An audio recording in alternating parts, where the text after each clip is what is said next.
안녕하십니까. 호크로 투자는 쇼킹 부동산입니다. 지금 은행에서 생기는 일 시작해 보겠습니다. 영상 전에 구독과 알람 설정 부탁드리겠습니다. 자, 개인적으로 단기적 부동산 시장을 전망할 때 저는 두 가지를 체크합니다. 먼저 현재 전세 가격이 어떻게 되고 있는지 보고 있어요. 그래서 전세 가격 상승세가 나타난다면 아무래도 투자자와 실수요자 증가로 이어진다는 부분이죠. 또 하나, 대출금리가 어떻게 됐나 봅니다. 대출금리가 하락한다는 소식이 나타나면 실수요가 증가한다는 신호로 저는 개인적으로 받아들이고 있습니다. 자, 현재 전세 시장이 약세로 나타나는 것은 다 아실 겁니다. 고가 아파트 중심으로 하락세가 좀 커요. 저희가 시세 분석을 해보니까 오히려 중저가 아파트 쪽에서 좀 약세가 덜한 모습이 나타나는데, 이 중저가 아파트도 그렇다고 전세 가격이 오른 건 아니고 일단 상승은 무조건 멈췄고요. 일부 약세가 보이는 정도입니다. 자, 그런데 전세 가격이 부동산 시장에 굉장히 큰 영향을 줘요. 아까 전세 가격은 실수요자하고 투자자한테 모두 영향을 준다 말씀드렸죠. 그러다 보니까 현재 매매 수요 급감의 가장 큰 원인 중 하나가 바로 이런 전세 시장 약세에도 큰 영향을 주고 있다, 이렇게 보고 있는 겁니다. 자, 그럼 왜 지금 전세 가격이 하락할까? 좀 세 가지 이유를 말씀드릴게요. 첫 번째, 전세자금 대출 금리가 2020년 하반기 대비해서 거의 2배 가까이 올랐죠.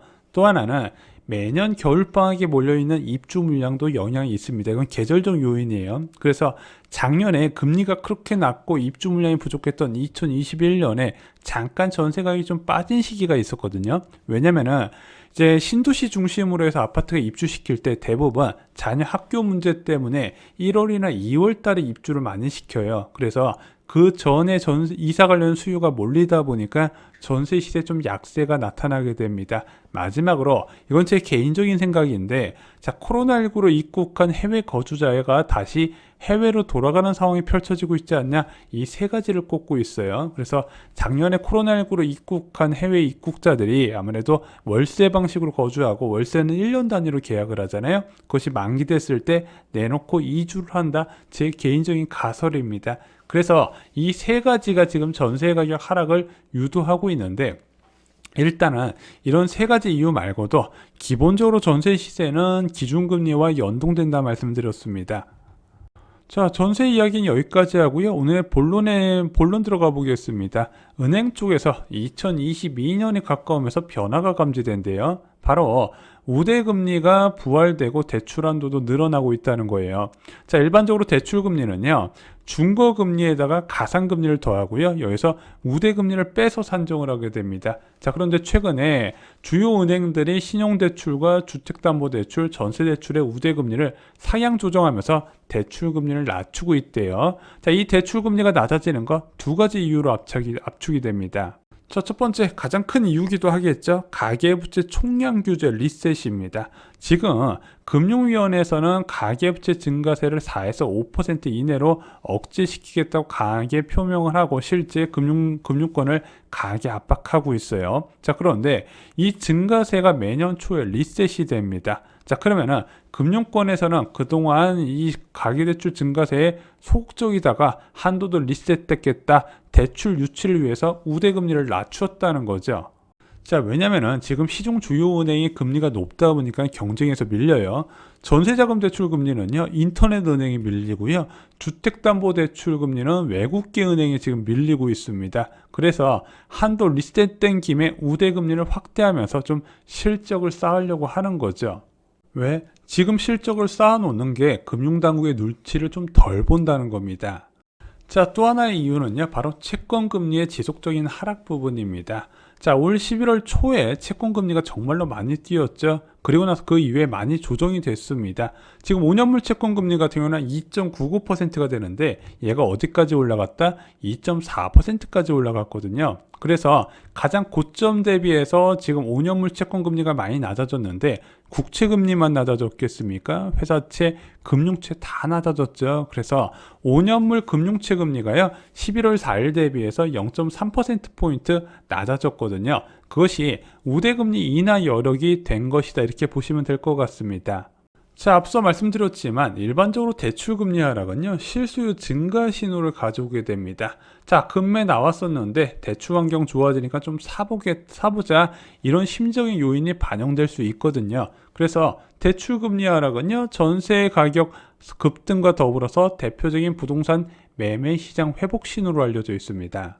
자, 하지만 제가 말씀드린 부분은요, 유동성 환경이 완화적일 때 가능해요. 저금리 상황이 계속해서 유지된다는 전제 하에 대출금리 변화나 전세 시세 변화가 단기적으로 부동산 시장이 호황이 될 수 있다는 부분인데, 지금은 그렇지 않다는 거죠. 왜?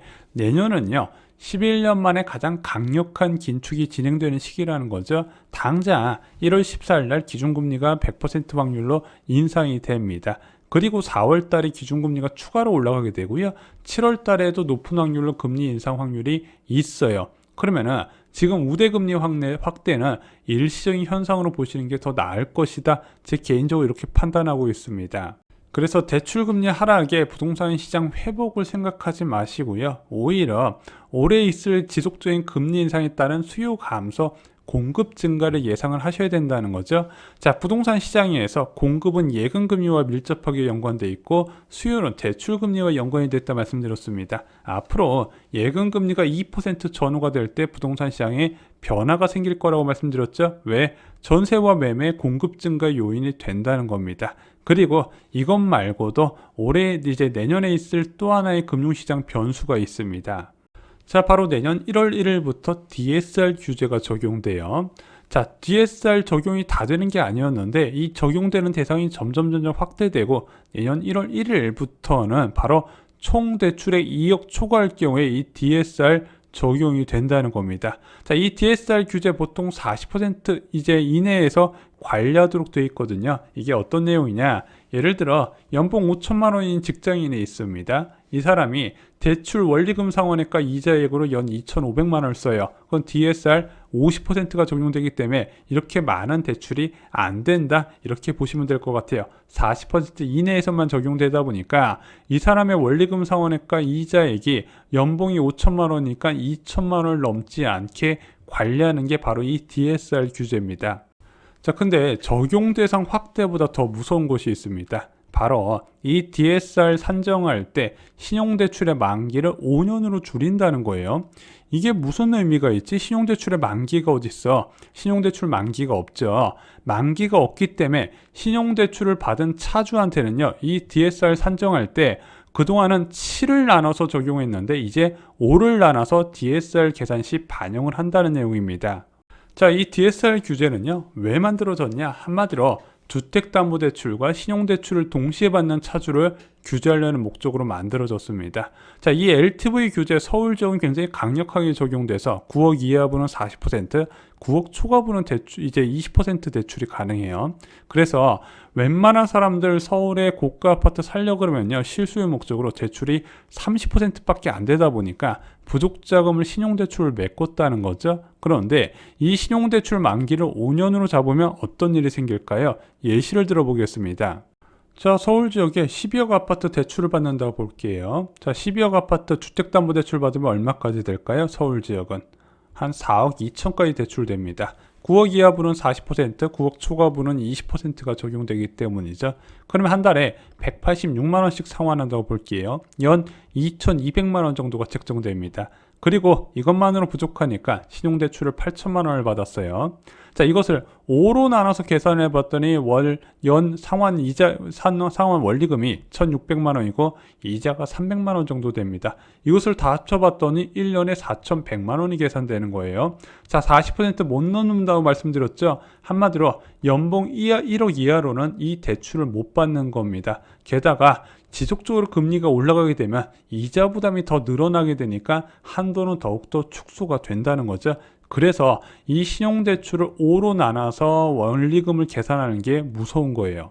자, 물론 이 DSR 규제는 분명한 한계가 있습니다. 얘는요, 차주 단위 규제예요. 그래서 맞벌이 부부가 각각 신용을 활용해서 대출을 받을 경우에 제약은 없습니다. 쉽게 설명드리면 외벌이 연끌 제한용이에요. 자, 그런데 이 대출 규제 그동안에 계속 강화됐었죠. DSR 규제, LTV 규제, 신용대출 규제 강화돼 있었지만 부동산 시장 안정에 그렇게 큰 도움은 안 됐어요. 왜냐면은 이 대출 규제는요, 주택가격 상승 기대감이 높으면 효과를 발휘하지 못한다는 거죠. 내가 실수로 못 사면은 갭 투자로도 산다는 겁니다. 그래서 주택가격 상승 기대감이 높을 때는 갭 투자 수요가 고가 아파트는 대부분을 차지해요. 자, 그런데 이 주택가격 상승 기대감이 앞으로도 있을까요? 자, 이 주택가격 상승 기대감은 기준금리와 연관이 되어 있고, 기준금리와 연관된 주택가격 상승 기대감 앞으로는 없을 거라고 본다는 거죠. 자, 결론은요, 현재 대출금리가 하락하고 있습니다. 부동산 시장의 분명한 호재지만 이것은 일시적인 현상으로 보여집니다. 지금 대출금리를 낮출 수 있었던 근본적인 원인, 채권 시장의 이제 강세의 대출금리, 이제 채권금리 하락 부분이 미국의 긴축에 따른 채권금리 변화로 다시 대출금리도 상승할 것으로 보여지게 됩니다. 자, 기준금리 인상에 따른 부동산 시장 매매, 전세 약세도 지속될 거예요. 그래서 이 대출 규제보다도 지금 더 무서운 전세 약세가 올해 내내 지속될 가능성을 말씀을 드렸습니다. 그래서 내년 부동산 시장은요, 이런 거래 침체에 따른 매수자 우위 시장이 계속해서 지속이 될 것이고요. 적어도 하반기로 넘어갈수록 부동산 시장에 점점 하락 압력이 커질 거라고 말씀을 드렸습니다. 자, 이제 본격적인 부동산 시장 하락기가 시작됐습니다. 부동산 시장 하락기 6개월, 1년 하락하고 끝나지 않고 굉장히 오랜 기간 이어지게 됩니다. 자, 그럼 이 부동산 시장 하락기에 어떤 일이 생길까? 그리고 이 하락기는 어떻게 상승으로 다시 이어지게 될 것인가? 과거의 부동산 시장 사례를 보시면 도움이 되실 겁니다. 이상으로 영상 마치겠습니다. 좋아요, 구독, 공유 꼭 부탁드립니다. 감사합니다.